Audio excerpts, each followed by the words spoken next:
ఆంధ్రప్రదేశ్ ఉప ముఖ్యమంత్రి జనసేన పార్టీ అధినేత పవన్ కళ్యాణ్కి మరోసారి ఎదురు దెబ్బ తగిలేలా కనిపిస్తోంది. ఆయన ఆశించినట్టుగా చంద్రబాబు సర్కారు నిర్ణయం తీసుకునే యోచనలో లేదన్న ప్రచారం సాగుతోంది. దాంతో పవన్ కళ్యాణ్కి ఆశాభంగం తప్పదా అనే సందేహం కలుగుతోంది. ఆంధ్రప్రదేశ్ ఫిలిం డెవలప్మెంట్ కార్పొరేషన్ చైర్మన్గా ఏఎం రత్నం పేరుని జనసేనాని ప్రతిపాదించారు.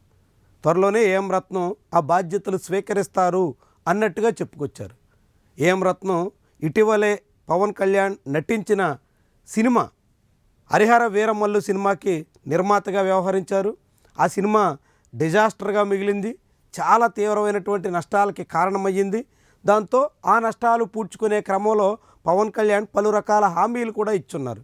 అందులో భాగంగానే ఏఎఫ్డిసికి చైర్మన్గా ఏఎం రత్నానికి అవకాశం ఇవ్వబోతున్నట్టుగా కనిపించింది. అంతకుముందు పవన్ కళ్యాణ్తో సినిమాలు రూపొందించిన విశ్వప్రసాద్కి కర్నూలు వార్వకల్ సమీపంలో భారీగా భూములు కేటాయించేదానికి పవన్ కళ్యాణ్ తోడ్పడ్డారు.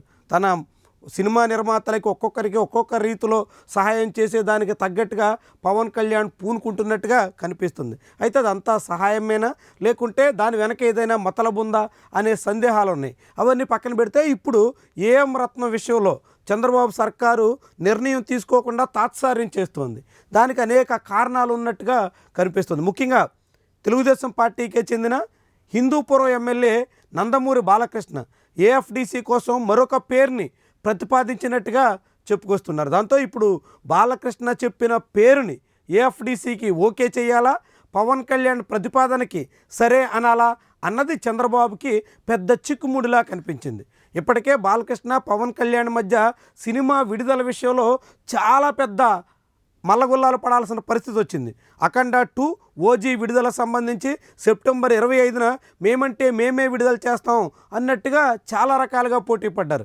ఆఖరికి బాలకృష్ణ ఒక అడుగు వెనక్కి తగ్గి తన సినిమాను డిసెంబర్కి వాయిదా వేసుకుంటే సెప్టెంబర్ 25న ఓజీ విడుదలకు లైన్ క్లియర్ అయింది. కానీ సినిమా విడుదల విషయంలో పవన్ కళ్యాణ్కి అనుకూలంగా అనువుగా ఉండేలా బాలకృష్ణ వెనక్కి తగ్గినటువంటి నేపథ్యంలో ఇప్పుడు ఏఎఫ్డిసి విషయంలో పవన్ కళ్యాణ్ వెనక్కి తగ్గుతారా అనే ప్రశ్న వినిపిస్తోంది. ఇక్కడ ఏఎం రత్నం కాకుండా మరొకరికి ఏఎఫ్డిసి చైర్మన్ కట్టబెట్టే దానికి తగ్గట్టుగా అంతా రెడీ చేస్తున్నారు అనే వాదన బలపడుతుంది. వాస్తవానికి ఏఎం రత్నం ఆంధ్రప్రదేశ్లో అయినప్పటికీ కూడా దాదాపుగా తమిళనాడులో స్థిరపడ్డారు. తమిళనాడు కేంద్రంగానే ఆయన కార్యకలాపాలు సాగుతుంటాయి.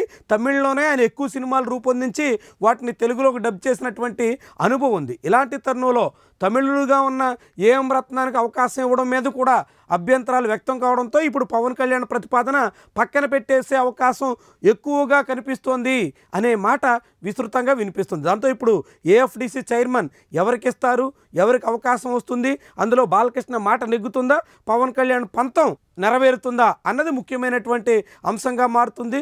ఇది కూటమి ప్రభుత్వ అధినేత చంద్రబాబుకి చాలా పెద్ద సవాలుగా తయారైనట్టుగా కనిపిస్తోంది.